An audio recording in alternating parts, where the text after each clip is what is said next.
แล้วแข้งขากันคือว่าอยู่ซื่อๆมันก็คือบ่เจ็บพะนาหมอเขาตะกี้เว้ยลุกขึ้นได้ซาวใหญ่ขึ้น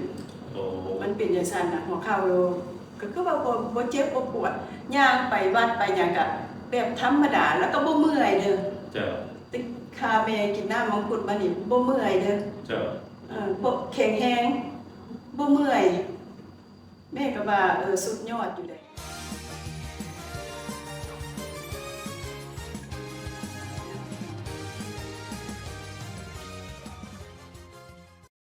สวัสดีแม่ครับสบายสวัสดี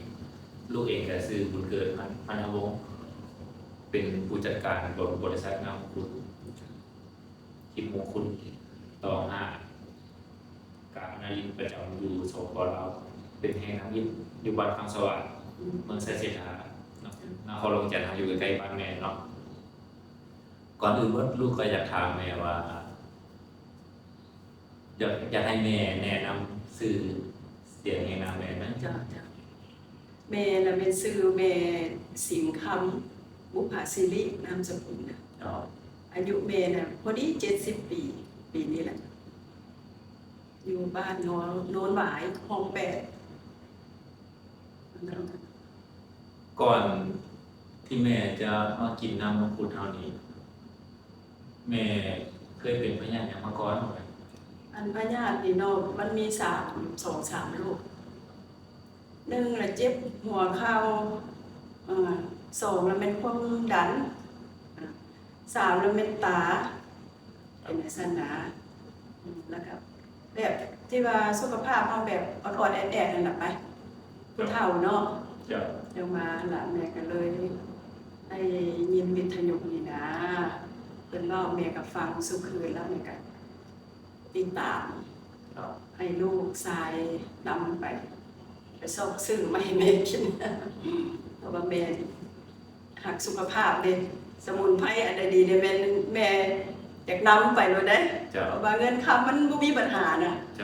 รักษาสุขภาพเขานี่นะมันดีเลยนะแต่ว่า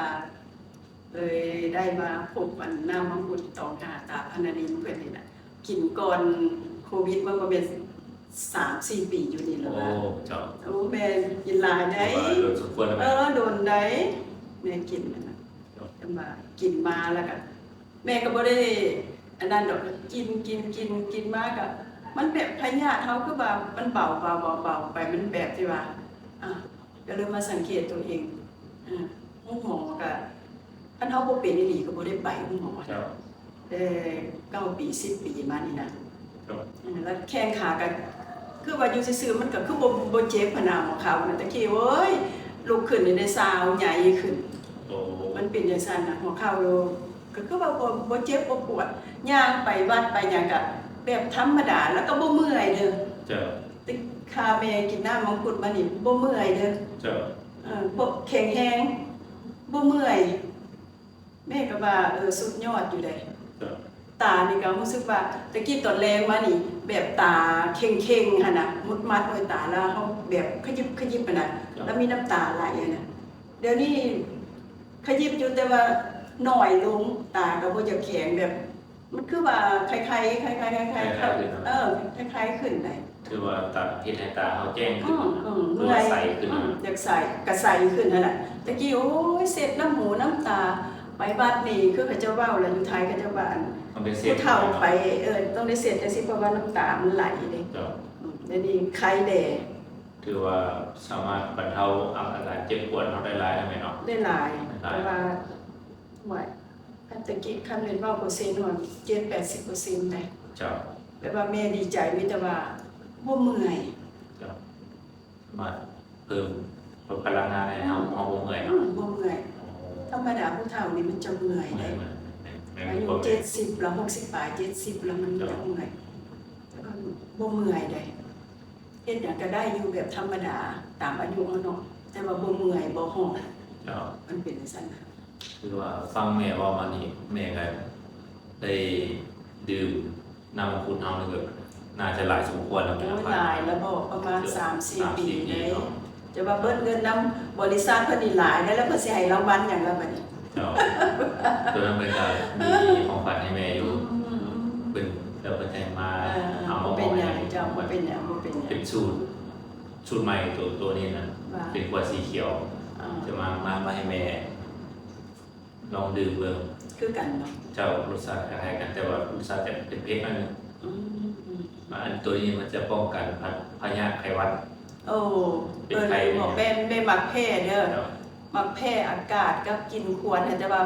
แพ้มันเป็นบาดตะกี้เนี่ยแพ้เลยโอ้ยน้ำมูกอย่างเลยเดี๋ยวนี้อยากห่างๆดีได้ เจ้า ก็กินอยู่มีควรมีอย่างก็แบบคันคอไอแล้วก็จามอยู่แล้วก็ เจ้า เฮยไป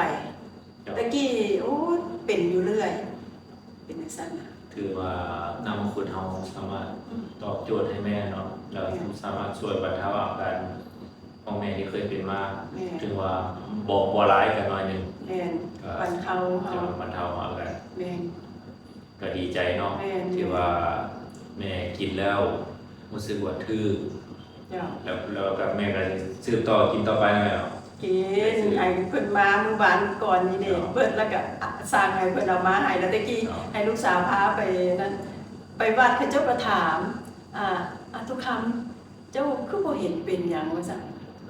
ก็ธรรมดาผู้เฒ่านั่นนี่แหละเป็นหยังข่อยว่าบ่สู้เป็นปานใดดอกเจ้ากินหยังเจ้าใส่หยังก็บอกหมู่เด้หมู่ก็กินนำคือกันได้ เจ้า 2-3 คนได้กินนำได้ไป ผิวเริ่มใสขึ้นแล้วเนาะ พระเจ้าว่าตู้นี้เมื่อวานนี้บ่แม่นอันขี้ปุยนุ่งเครื่องไปวัดมันศีลเด้อเนาะวันนั้นโอ้สาว15มาแล้วสาว15มาแล้ว เจ้าเจ้า ย้อนยุค แล้วก็ลูกอยากให้แม่ฝากถึงหมู่ผู้อยู่ภายในบ้านหรือว่าลูกค้าอื่นเนาะคือว่าต้องการจะได้นำคุณเอาแม่ฝากว่าลองฝากแม่ฝากความรู้สึกของแม่ว่ากินแล้วแม่รู้สึกดีขึ้นหลายเนาะเจ้า ก็จังซี่เนาะก็อยากฝากน้ำหมูน้ำพูน้ำพีน้ำนองแหละเนาะเฒ่าแก่น้ำกันนี่แหละ ถ้าผู้ใดอยากมีสุขภาพแข็งแรงนะก็บ่ว่าสิแข็งแรงอย่างพวกไปพวกมาเพื่อว่าบ่ให้เป็นภาระของลูกนะกับตัวเองนะอยากให้สุขภาพแข็งแรงก็อยากให้หันมากินลองเบิงบ่เชื่อแต่ว่าอยากให้ทดลองเบิงว่าน้ำมังคุดตองหาตาพานาลินเฮานี่สิช่วยผู้เฒ่าของเราได้ขนาดใด เจ้า แต่บ่เชื่อแต่ว่าอยากให้ทดลองเบิ่งซะก่อน เจ้า ตามสุดให้มันได้3แก้ว เจ้า เฮาจะรู้สึกว่าทางในเฮาเป็นจังได๋ ความแตกต่าง เจ้าจะรู้สึกรส3แก้วนี่หรือ2แก้วนี่เจ้าจะรู้สึกรสแต่ว่าผู้ขายก็ว่ากินหลายเลยนะ ก็รู้สึกว่าสุขภาพแข็งแรงก็คือจังซี่แหละคือลูกเห็นเดี๋ยวนี้แหละ เจ้า แบบนี้ซั่นล่ะ เจ้าท่านผู้ชมท่านผู้ฟัง อันนี้เป็นเสียงสัมภาษณ์ของแม่เพิ่นที่เพิ่นเคยได้ดื่มน้ำมังคุดของเฮาถ้าว่าเฮาเองในนามผู้จัดการบริษัทน้ำมังคุดที่มงคุดต่อหาการนาลีประจำสปลาวถ้าลูกค้าผู้ใดสนใจหรือว่าจังใดก็สามารถติดต่อมาทางบริษัทเราตามเบอร์กล้องวิดีโอนี้ได้เจ้าขอบใจแน่หลายเจ้า เจ้าเข้าใจ